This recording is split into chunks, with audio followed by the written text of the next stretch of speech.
Hi friends, ಇವತ್ತು ಬಿರಂಜಿ rice ಮಾಡೋಣ.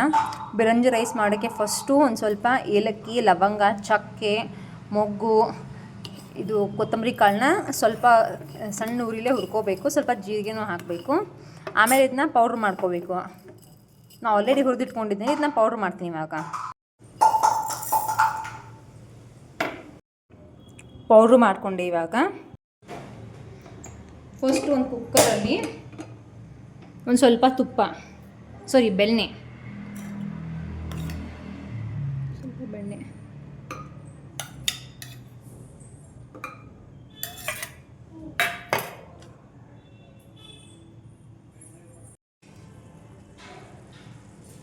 ಬೆಣ್ಣೆ ಕರಗ್ತಿವಾಗ ಮೊಗ್ಗು, ಚಕ್ಕೆ, ಲವಂಗ, ಪಲಾವ್ ಎಲೆ, ಸ್ವಲ್ಪ ಜೀರಿಗೆ, ಒಂದೆರಡು ಗೋಡಂಬಿ,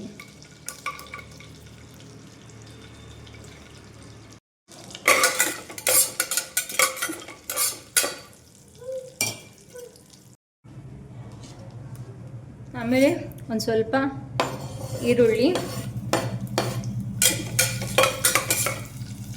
ಮೆಣಸಿನ್ಕಾಯಿ, ಬೆಳ್ಳುಳ್ಳಿ.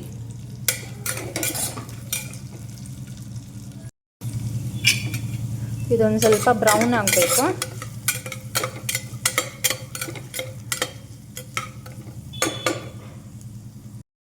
ಇದಕ್ಕೆ ಈಗ ರುಬ್ಬಿಟ್ಕೊಂಡ್ರೆ ಅದು ಮಿಶ್ರಣ ಹಾಕಬೇಕು ನೋಡಿ. ಅದು ಜಾಸ್ತಿ ಆಗುತ್ತೇನೋ ಗೊತ್ತಿಲ್ಲ, ಸ್ವಲ್ಪ ಹಾಕ್ತೀನಿ. ನಾನು ಇಬ್ಬರಿಗಷ್ಟೇ ಮಾಡ್ತಾ ಇದ್ದೀನಿ, ಅದಕ್ಕೆ.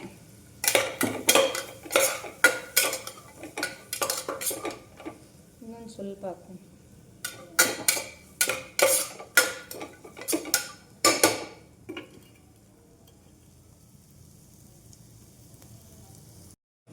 ತೊಳೆದಿಟ್ಕೊಂಡಿರೋ ರೈಸ್ ಹಾಕಬೇಕು.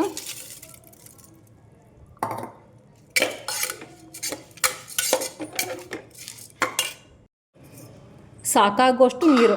1 ಕಪ್ ಬಾಸ್ಮತಿ ರೈಸಿಗೆ 1.5 ಕಪ್ ನೀರು ತೊಗೊಂಡಿದ್ದೀನಿ ನಾನು.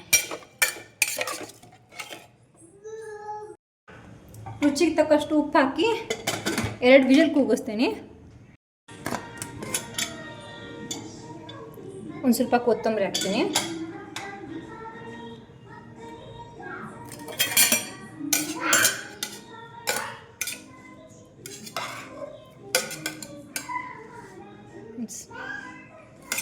ತುಂಬ ಅಂದರೆ ತುಂಬ ಚೆನ್ನಾಗಿ ಬಂದಿದೆ.